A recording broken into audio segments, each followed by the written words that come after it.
Pushkin.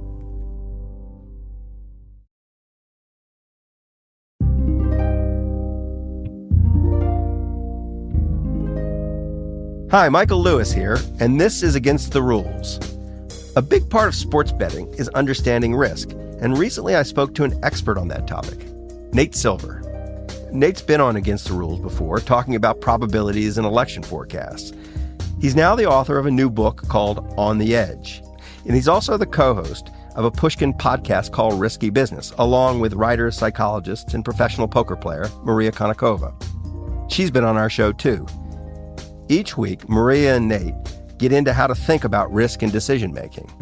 And this month, they're also talking about the U.S. elections. Nate and I had a fascinating conversation about why people bet on elections, why there's so many stupid sports gamblers in the United States, and how we each think about risk ourselves. To start, I asked Nate about a key framework he uses in his book. It's called The River and the Village. The distinction you make between the river and the village. Is that right? Have I got it right? That's correct, yeah. Describe river and village. So the village is easier to describe. The village is kind of the East Coast establishment, DC, New York. It's the New York Times, Harvard University, the government when a Democrat's in charge. So it's very collective oriented. It tends to be risk averse. It got really into like COVID caution and cancellation and things like that. But it's also the expert class. It's generally pretty competent, and so forth. The village, or the river rather, is degenerate. Well, I was going to say degenerate gamblers, but people who take calculated risks for a living and are really competitive about it. So canonically, Wall Street, Silicon Valley, Las Vegas, really both the house and the players, especially in the skill games like poker and sports betting. I think it's a pretty unusual personality type. There's something called enneagram or an aegram where it like typologizes people in 9 ways, right? One personality type is being really analytical, and one type is being really extremely competitive, right? Wanting to dominate, conquer. These are actually the 2 least common personality types in the general population. But when you phase them together, they can become very powerful and very high variance, I think. And so, that I think is the distinguishing feature. It's not just that they're like the actuaries or the accountants who are good in calculating, right? It's that they really want to win and they have a chip on their shoulder. So is the distinction between river and village also a distinction between, is sort of the distinction that runs through the Moneyball story between scouts and people who are operating kind of from their gut and people who are actually able to do higher analysis and think statistically and probabilistically? Is it, I think one distinction that I make in the general population is between people who actually think in terms of expected value and who think probabilistically, and people who don't. And that these two groups collide in lots of different places. And one of the newest places they collide is sports gambling, which is why we're doing a whole podcast about sports gambling. It interests me, this collision. But do you think of village as one and river as the other? The village certainly leans heavily toward the people they're the people who got mad at me about the election forecasts and in 2016 said you were wrong, right? Okay. So I still don't, you and I have talked about this. It's bewildering to me that intelligent people could look at your election forecasts and say that was wrong. They were better forecasts than what the market was saying.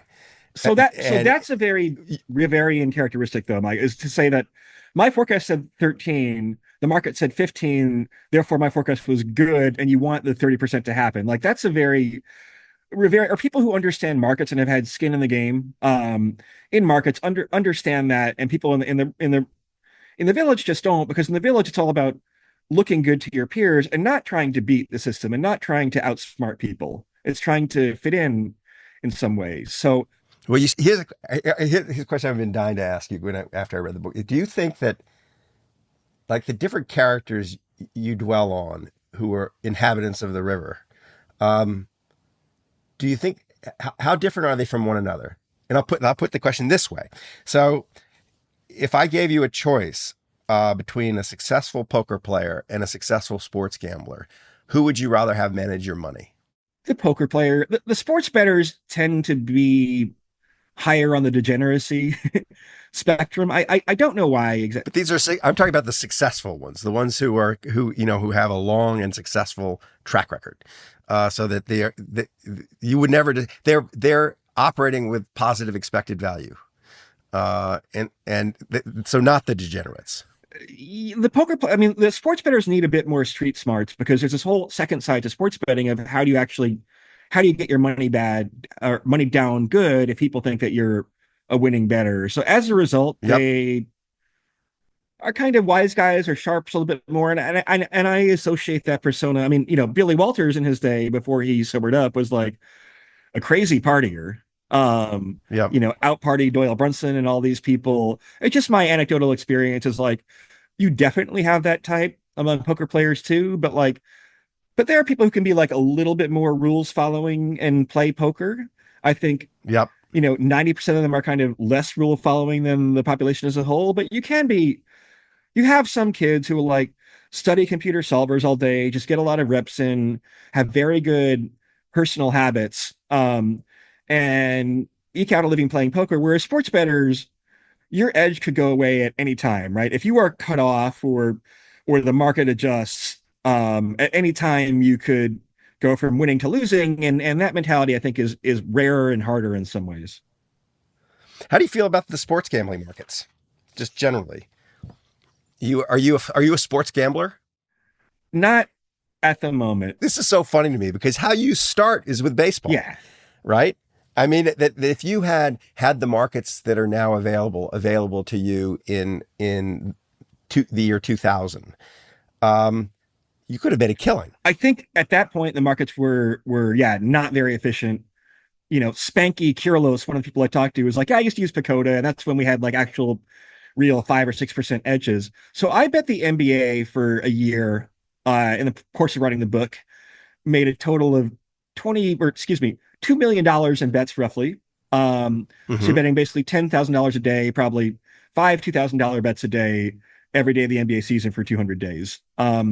And of that 2 million, I made a profit of 5,000, right? So like 0.03% or whatever ROI. If you break it down, it's like the same as like working a job at Taco Bell or something in those hours. Now most players lose money, so you're already in the like 97th percentile or something, but yeah, but I'm aware that like to win at sports betting, you need to really be devoted to it. And also I got like limited by all but three sites in New York State. I went from like 9 places I could place bets to like two and a half, basically. Do you remember how that happened? Like who was quickest to find out that you didn't belong on their site?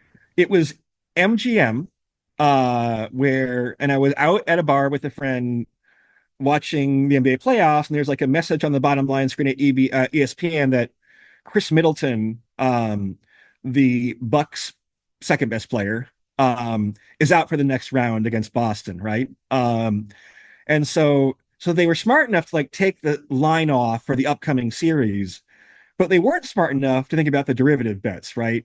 Now all of a sudden the Celtics are much more likely to win the Eastern Conference Finals because they have this much easier path, and their odds Yep. hadn't changed. And I went to place a bet, right? And it was like for $2,000 or something. It's like you're limited to $1,000.99, some weird number or something like that.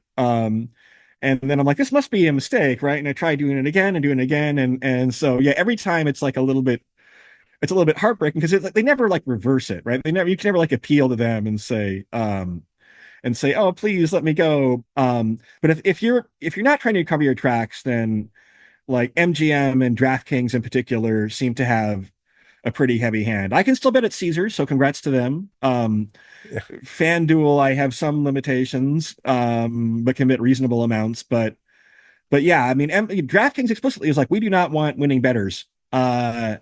and that's their operating model. Have you ever bet politics? The short version is not really. By the way, I am a paid advisor to Polymarket, so I'm not placing bets directly. We'll talk about the election, and they may place bets on partly based on the information that I make, but I don't have any problem with it in principle. I mean, you get into like weird things where, whether our numbers can move the markets or things. You can move. You could probably. There were certainly times when you could move the line. Yeah, I it feels slightly uncomfortable, but then again, like I am consulting, and so I don't know. I don't think I have any problem with it. But in a narrow sense, I have not been on politics, but also because like this election doesn't apply because it's like 50-50. So my reputational risks are I'm probably get blamed by half the country either way, but they're hedged at least. Is Do you have a sense of how efficient the political prediction markets are? Like, do you think you certainly would have had an edge 10 years ago, but do you think you could actually have systematic edge in those markets?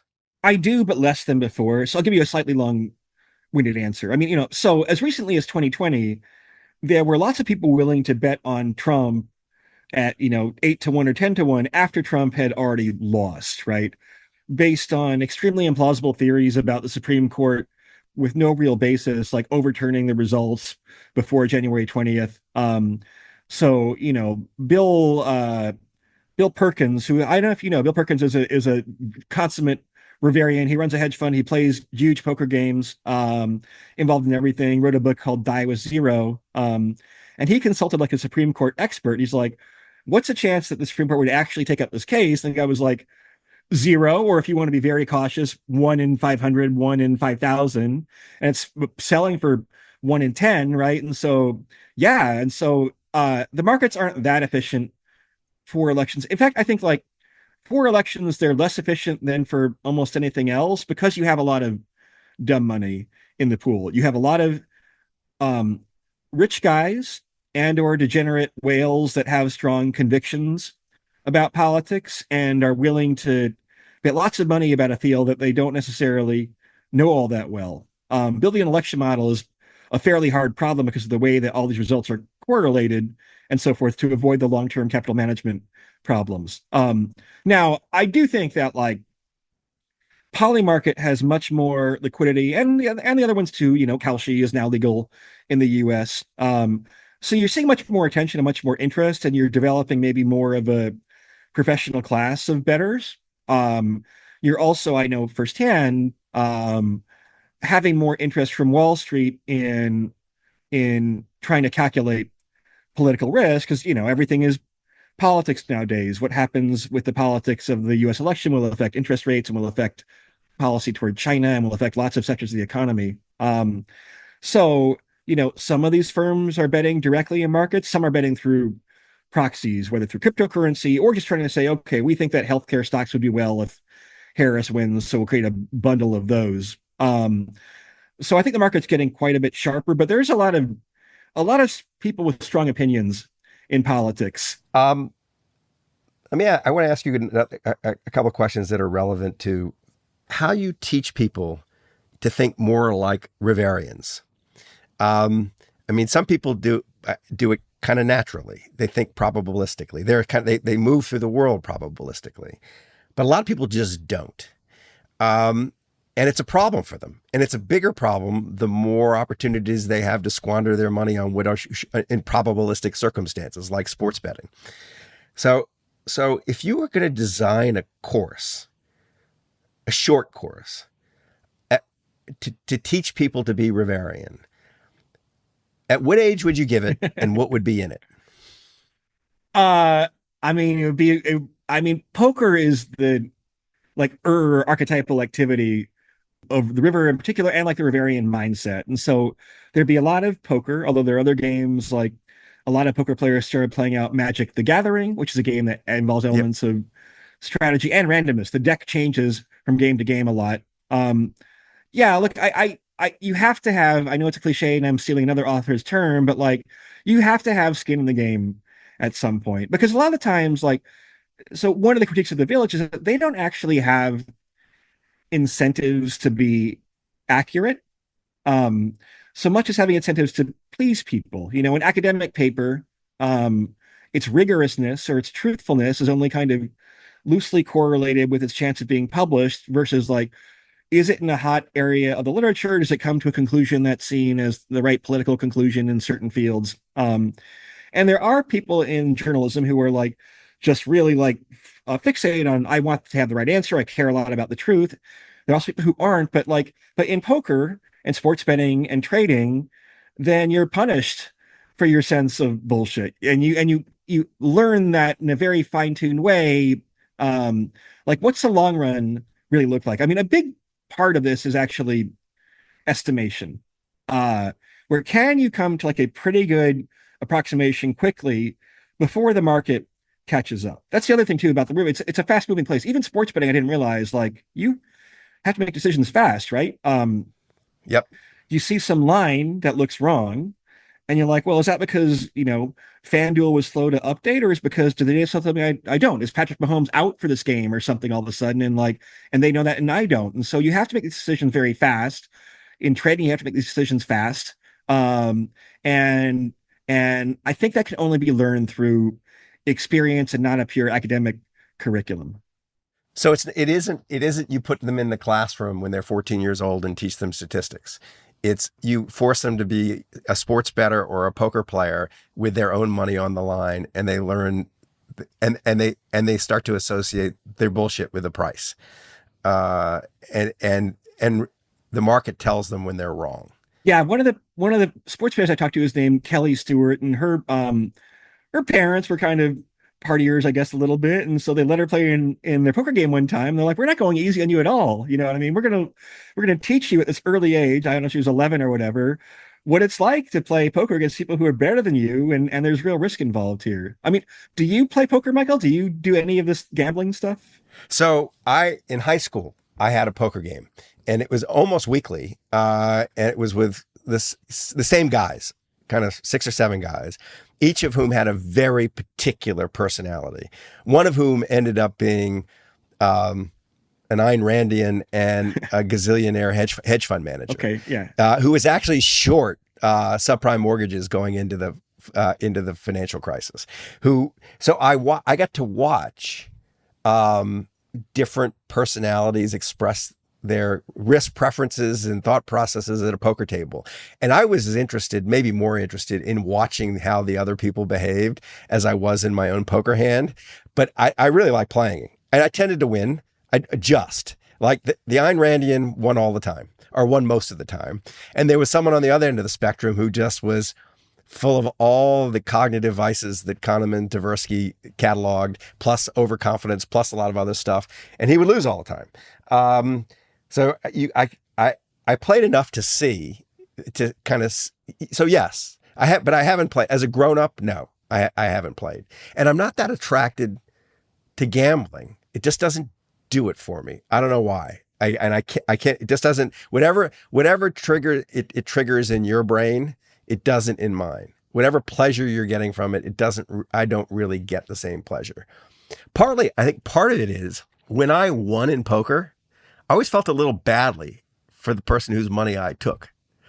So I didn't get the full pleasure of victory. When I was walking out of the house with everybody else's money, I always felt like I had to give some of it back. So, Are you? I mean, I think there are slightly separate things here. I mean, are you like a thrill seeker in general? Like, does the idea of like the idea? I don't think I'd skydive because I would calculate that like the risks outweigh the reward, right? Or at least so I did that once. I jumped out of an airplane just because I thought I went through a phase of life in college and just after where I thought I'm going to have every possible experience. But I thought I might write about it one day. And I thought I just want to I want to have all these experiences that I know I won't have later. So scuba diving and skydiving. And it just like I had a long list of shit like that I did. Jumping out of a plane was one of the most terrifying things I've ever done. The first, I suppose it gets comfortable. It's not a natural thing to do. It's really an unnatural act. So am I a thrill seeker? A bit. That it's more social thrill seeking now. I like it. I like getting up on stage. okay, that seems correlated in some way. I mean, so if you look at the big five personality traits, the two things that are kind of, and there's no like risk-taking personality trait per se, but high openness to experience and low neuroticism. So I think those two I basically have. I mean, here's a form of thrill seeking. I loved publishing a book about Sam Bankman-Fried that I knew was going to create a war. Okay. So Okay. I think this is sounding. I love sort of like this feeling of this Confederacy of Dunces feeling where I love it's harder to do it now in journalism because you get yourself in way too much trouble. But I used to love in the New Republic taking a hugely unpopular line and pushing it as far as you could, knowing it's unpopular, but because you thought it was right. But like that kind of, I get a charge out of that feeling, not gratuitously. It's not just do it to show you can do it. But when I find some material that said I think means one thing, and I know the world thinks it means another thing, I love pushing up against the world. That's very Riverian. That contrarian, not quite confrontational streak, but indifference toward mild amusement with creating a stir is very Riverian. We'll be right back after a quick break.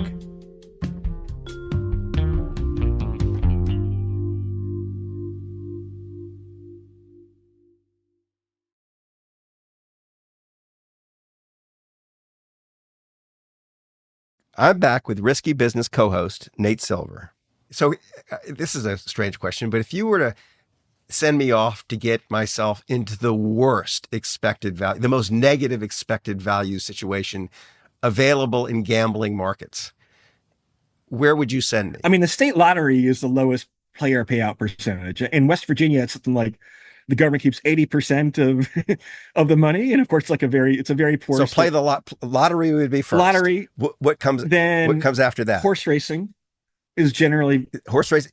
Is horse racing worse than betting parlays with DraftKings? So the parlays aren't. I mean, the parlays are weird because like the way they do the accounting gets slightly strange. But yeah, horse racing they take like, was it like 15 or 20% depending on the state? Right. And by the way, we're going in inverse order of like the average net income of the people who do these types of gambling, right? So then you get to slot machines, which is 10 or 11%. Roulette is 5%. Baccarat, craps, blackjack is 1-ish% depending on the rules. Video poker is, if you're playing right, is very low, like 0.5%, but video poker strategy is not always very intuitive. Right. And then sports betting and poker where you can actually make money if you're a skilled bettor. Right. If you're an unskilled bettor. I mean, the shorthand version of it. If you're a skilled bettor, you're not allowed to bet at DraftKings. Yeah. One of the things the sports betting houses I talk to would tell you is that like actually most bettors are worse than average, right? If you just threw darts at a dartboard at NFL point spreads or something, you'd lose 4.5%. But most players lose like 5% instead, right? Shohei Ohtani's degenerate gambling interpreter friend like have these horribly large losses, partly because he had these parlays and the way they're accounted for, but also because like why? So why do you think it's interesting about sports betting? You're making a point that to me is interesting, is that here you've got this activity where you could have an edge, like blackjack. But unlike blackjack, you have people who are especially, it tends to attract a lot of especially dumb bets. So what is it about sports that does this? I think it's partly because sports betting, like a lot of fields in the river, but like it's partly about men and men's egos, especially men's egos around sports and the adrenaline and the buddy stuff that causes a little bit. So one problem with like DraftKings, like not allowing sharp players as part of the allure of sports betting should be that, hey, look, hey, buddy, you're pretty smart about sports. Why don't you try to outsmart the system, right? And now they're very careful about not quite implying that. They say, well, we all have hunches. Sometimes it's fun to bet our hunches. I heard an ad recently on some podcast I was listening to, but it's not the same as like the daily fantasy days where they're like, hey, man, you're sitting in your office cubicle, but you really know sports really well. So why don't you boot up some DraftKings lineups and then you'll be hanging out with like bikini models, or like literally what the ads were saying. It wasn't even subtext. It was like text. And now they've lost that because they're afraid of like for every person who can beat the system, there have to be 10 egotistical guys who think they can beat it and can't. Right. And when they sift the population and have the ability to sift the population, so that and are able to kick out anybody who can beat the system and just keep in the system the people who were the 10 guys. What I think is bound to happen is this activity is going to be stigmatized as stupid. If you're there, you're dumb. For sure. And I was thinking, like, on a list of questions that I would ask anybody who was holding himself out as a financial advisor, like wanted to manage my money, one would be, do you have an account at DraftKings? Do they let you bet as much as you want? Or are you a VIP? And that if you are, you have no business doing this. Well, it's like so like credit rating agencies will look for people whose phone batteries go out a lot, because this is seen as a sign of poor planning, right? That you're not a long-term planner if you routinely, more than once or twice a month, right, can't make it through the day with your cell phone on the whole day. Yeah, absolutely. I mean, Yep. people need to understand, this is where, like, having spent time in on Wall Street, you probably understand adverse selection a little bit more. If Yeah. someone's offering you a trade, why are they offering you this trade? Um, Yeah. and if you know that if they think you're sharp, you won't get this trade, then that should be a big red flag. However, you do, I guess, kind of get this reverse adverse selection problem where, why is someone betting with you if they know that they think you're dumb? And so what happens is that you have proxies, or beards they're called, where you befriend a degenerate gambler in your poker game with very high limits on DraftKings. You say, I'm going to give you sharp picks, no strings attached, right? And you give me half your action. Right. Like, it's very hard to prevent that. It's against their terms of service, of course, but like, it's probably not illegal, although the courts are unsympathetic toward gamblers and gambling related stuff. But like, it's not a very robust industry. They have good product and good marketing and good customer acquisition, and they do certain fundamental things pretty right. But the old school approach to bookmaking is that, look, we let a few sharp people bet because most people aren't sharp, and the sharp bettors help us set better lines and create a sense of, like, fairness and kind of old school Vegas camaraderie. Is, well, I don't know. There's also a lot of cheating back in old school Vegas, so I think one should be careful about calling it the good Yep. old days too much. But It is about letting information into a market and using the information rather than just trying to keep the information out.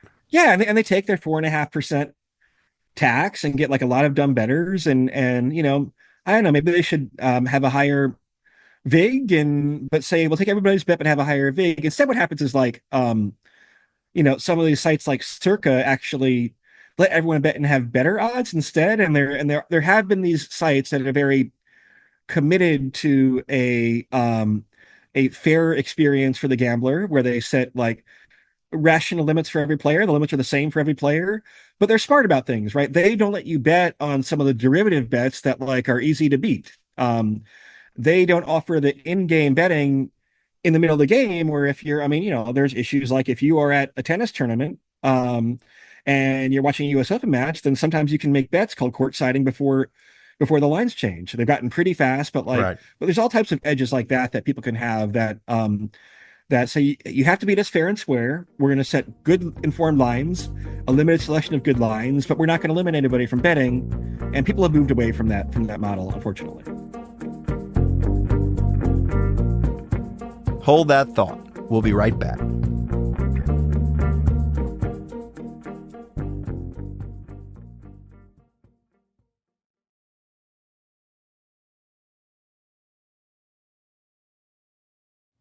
Nate Silver and I are back to discuss all things risky. I have a couple other questions for you. One is, I'm going to Vegas this weekend, give a talk. If I wanted to see Nate Silver's Vegas, where would I go? Um, What are the places that make your socks go up and down? I mean, the Wynn and the Aria are probably my favorite properties in Las Vegas. And you walk in and you go right to the poker tables. In Vegas, I basically play poker and eat nice food. Yeah, and that's really what I do, right? I mean, maybe I'll hit. Hopefully, you hit the gym in the morning some of the time. Maybe you hit the pool once. once a year I'll get dragged out to the club. It's about the tolerance I have for that experience. Once a year, it's fun. More than that, it gets old. On top of that, I will almost never be able to completely put away my real life work, right? So I'll like get up at 8, take a call with some consulting client, write a newsletter post at 10, and then play poker for 12 hours. And they're very long days. So you come home just exhausted some of the time. When you go into these tournaments, are you nervous? Um, it comes and goes. I mean, one of the things where it's interesting. It's also true with like doing like live public appearances where you're in front of a bunch of people, like you were talking about earlier. Yep. Trying to figure out kind of where those butterflies come from and why sometimes you have them and why sometimes you don't. I'm trying to, you gradually learn a few things. Like doing things on an empty stomach is probably a bad idea because your heart rate is going up, and if you're having low blood sugar and so forth. Basically, no. I actually kind of almost have the opposite problem where you're really excited. Like I haven't played in a poker tournament in 3 months, and I flew to the win, and I checked in, and finally I'm playing my first tournament of the series, and I have this whole week to play poker, and then you play, and there's no interesting hands for 3 hours, and it becomes like a little bit of a letdown because the big moments in poker come unexpectedly. They come toward the end of tournaments, not toward the beginning, and so it can be kind of quite a grind. Now, a big high stakes cash game, then immediately you're feeling the adrenaline, but I try to like enjoy that feeling. What's the most you've ever won and lost? In a cash game, the most I've won is probably 75K, and the most I've lost is probably 45K or something. Hmm. In a tournament, the top prize I've had is like 150 or 170 or something K. So yeah, Uh-huh. yeah.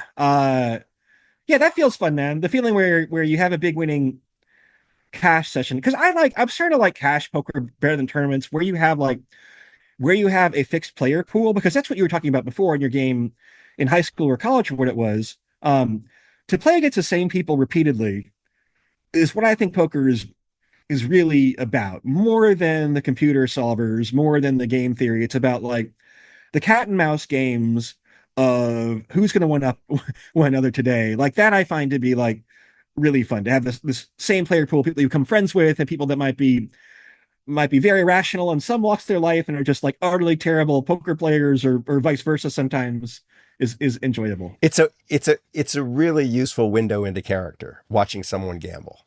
That was the fun to me, was seeing it was just like they become characters in a novel when they're sitting around a poker table. There's something very distinctive about the way people, it's like a fingerprint, the way they approach risk. Yeah, I know you're still in the process of writing this, but how has your approach to risk changed in making the new season and learning more about the sports betting world? So I'm not sure my own approach to risk is changing at all. However, um, one of the shocking things to me as I dive into the world of sports betting is is how these companies have sprung up and become multi-billion-dollar companies on the back of just dumb sports betting. Like we have a machine in place that's out there to maximize the number of stupid sports bets that Americans will make, and Americans are just shockingly good at making dumb sports bets. And so it's made me, and especially young male Americans. And the light bulb that went off in my head is I need to educate my 17-year-old son he's walking into a world. It's not just sports betting, but he's walking into a world that's going to ask him to make lots of calculations, or whether he's aware of it or not, he's taking advantage of his ability to make certain calculations. And if he can't make them, he's in trouble. And so it got me thinking, like not so much about my own risk profile, but about sort of like the population's risk-taking behavior, which is just, I didn't expect the average American to be a really smart sports gambler. I was just surprised by how bad they No, are. just the notion that like they are explicitly saying that you can't have winning players and that we're expecting you to lose money. I mean, even the casino industry offers some pretense of, oh, we're a entertainment product and you'll come and get a nice steak dinner and see a show and hang out with your buddies, right? Whereas as this is just more cynical. And It's an explicit, it's just more, it's an explicitly dumb transaction without a whole lot of side benefits. There are some, I get it, it makes you, it's more exciting to watch the games if you have money on it, et cetera, et cetera. But it is really just targeting bad decision making. And it hasn't, the fine point has not been put on that. And once the fine point is put on it, it'll be interesting to see how people think about these companies that are the sort of the new sports bookies. It's like, is it saying something bad about you that they want you there? I see some perceptual shifts. I mean, you see kind of in the political circles I follow, you see people who are growing more concerned as there are more studies that come out about the effect on young men. Look, it's a lot of like the guy who goes and bets $50 on the Yankees at the Yankees game and is giving away, if he's making just like a money line bet, expected value of $2.50. Like, I'm not worried about him. He probably gets his $2.50 worth in entertainment. But the 5% of people or whatever else who fall into the trap here, and the lack of friction where it's just like, you want $10,000 in your draft account or DraftKings account, like that's not that hard. That's not that hard to do. If you're in a physical casino, and you didn't bring money or chips with you, then like actually there's friction there. I've had a poker series at the World Series of Poker drive out to the Chase Bank on Tropicana Avenue or whatever, right? Be like, I would like to make a bank withdrawal because I ran out of money, and like it at least creates like a little bit of a deterrent. Yeah, one of the things that runs through our whole season is how people's behavior changes and the decision making changes when you remove the friction. It's not a trivial thing. It's not that you make it a little bit harder for people to do things that are self-destructive, and they're a lot less likely to do them. All right, Nate, thanks for doing this. Absolutely. I'll talk to you soon, Michael. All right, bye-bye. Nate Silver is the author of the book On the Edge and co-host of the Pushkin podcast, Risky Business.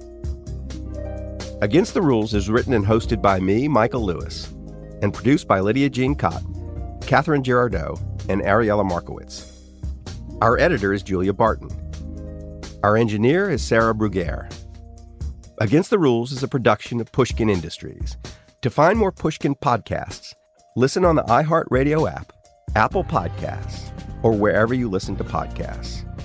And if you'd like to listen ad-free and learn about other exclusive offerings, don't forget to sign up for a Pushkin Plus subscription at pushkin.fm/plus or on our Apple show page.